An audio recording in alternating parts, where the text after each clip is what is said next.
and flashing red, blue.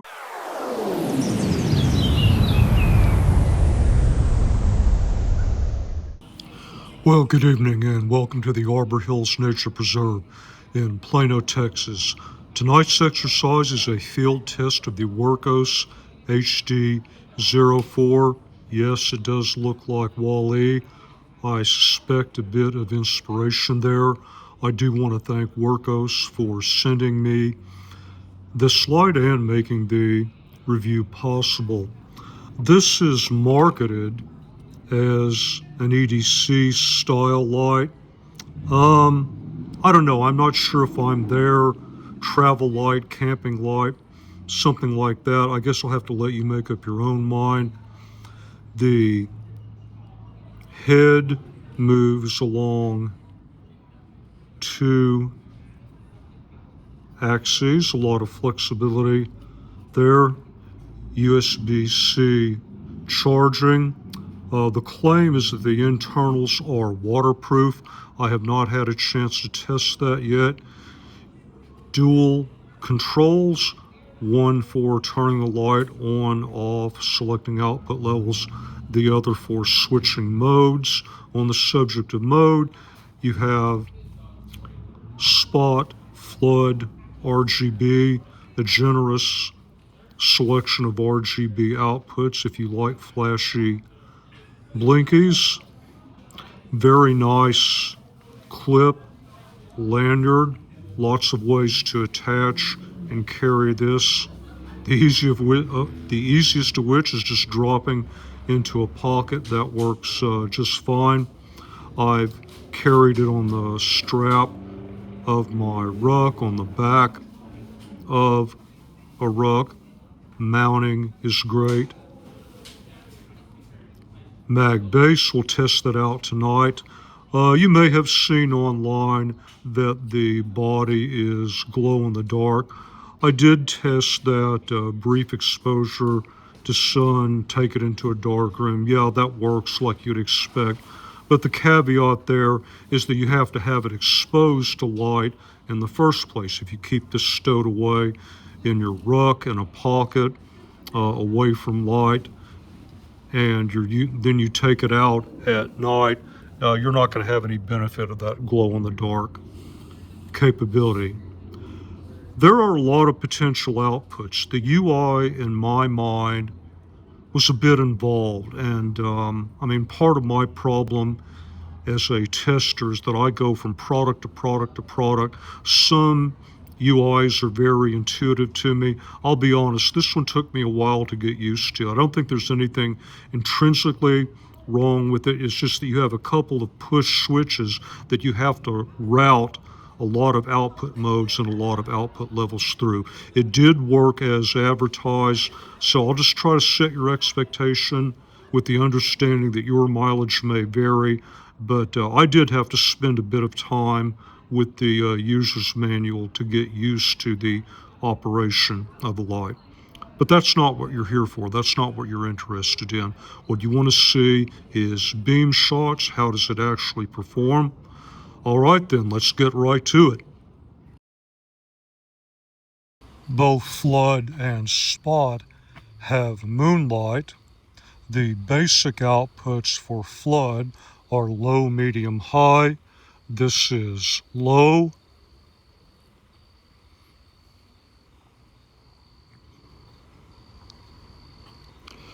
Medium.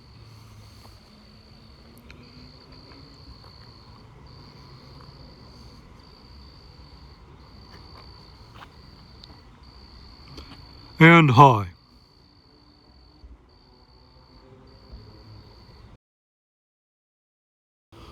This is low spot.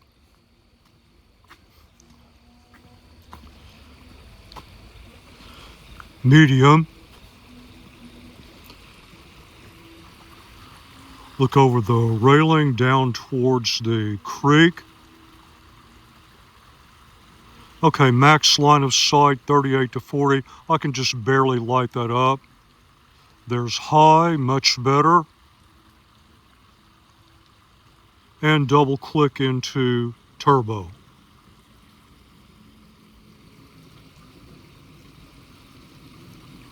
very generous field of view.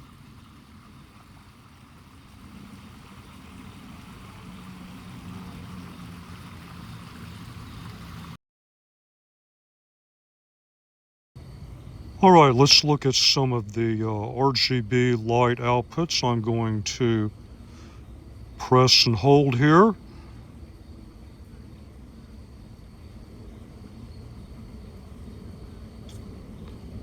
Double click again.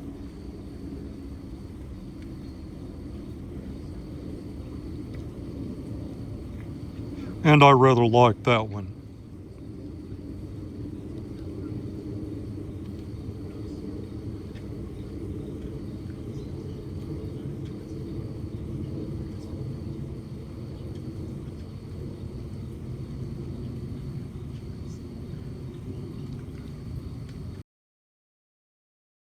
Well, you'd expect the mag base to work well perpendicular to a metallic surface.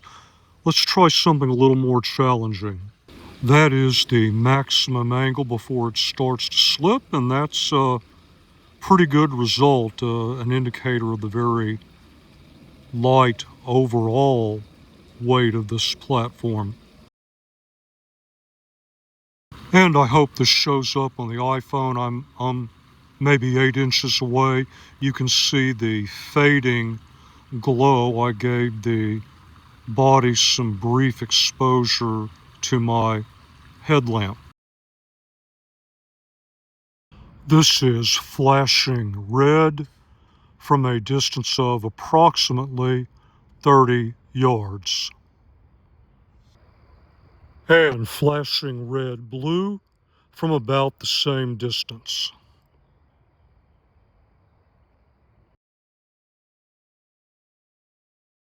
First practical exercise of the evening, close quarter search. You know the drill. This is the playground. Your kids were out here earlier, dropped something. Now you have to come search for it. And honestly, medium flood for a close quarter search is totally nailing it. I don't have quite the down range that I would get from a spot output, but if I were searching for something reflective at longer distance, this would be great. But in that 10 to 12 yard range, this is working just perfectly. I like the color temperature as well. So I wanted to give you a brief view of the orientation that I'll be using for the next test. And I'll be holding the light like this. For path following, particularly the path literally right in front of me, maybe no more than 10 to 15 yards downrange, this is medium spot.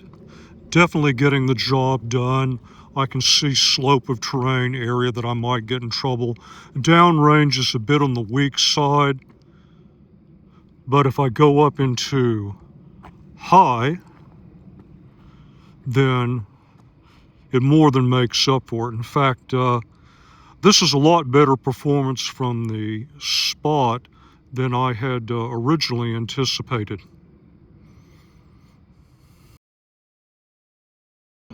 And back to where we started. I do have to apologize for the relatively brief exercise tonight. I have been experiencing bad leg pain for about the last 9 months and was recently informed that I'm going to require a total hip replacement on my left hip. Unfortunately, that surgery cannot be scheduled for another 5 weeks, and as things are right now, even on pain medication, every step I take is very painful. So this is honestly the best I could produce tonight. As far as the light is concerned, this is my third outing. I've used it in and outside the apartment, inside my truck, strapped onto my, or I should say attached onto my ruck as a signal light. This is the first time I kind of really got out and used the spot and flood seriously in an outdoor environment. And I have to admit, my initial impression was probably a bit pessimistic. When I first opened the box and looked at this light, I kind of thought it was a joke. It was, let's make a silly little light that looks like a robot, sell it to the kiddies who love flashy blinkies and make some money. But the more I used it, the more I become convinced that while I wouldn't call it an EDC for me personally, for people who have more casual EDC use cases, downrange requirements comfortably inside 50 yards, go traveling and camping a lot, for example, yeah, you could probably get away with using this as an EDC. Certainly a very good quality secondary light. Of course, my opinion doesn't matter. The only opinion of any value here is yours. What do you think? I do hope you saw enough tonight to make a decision. If not, you're welcome to leave a comment. Normally I would say I would see what I can do. I'll have to adjust that to say I'll see what I can do commensurate with what my physical condition allows over the short term. On that happy note, I'm going to go ahead and shut it down for tonight and always. Until the next review, thank you very much for your time, and thank you for watching the video.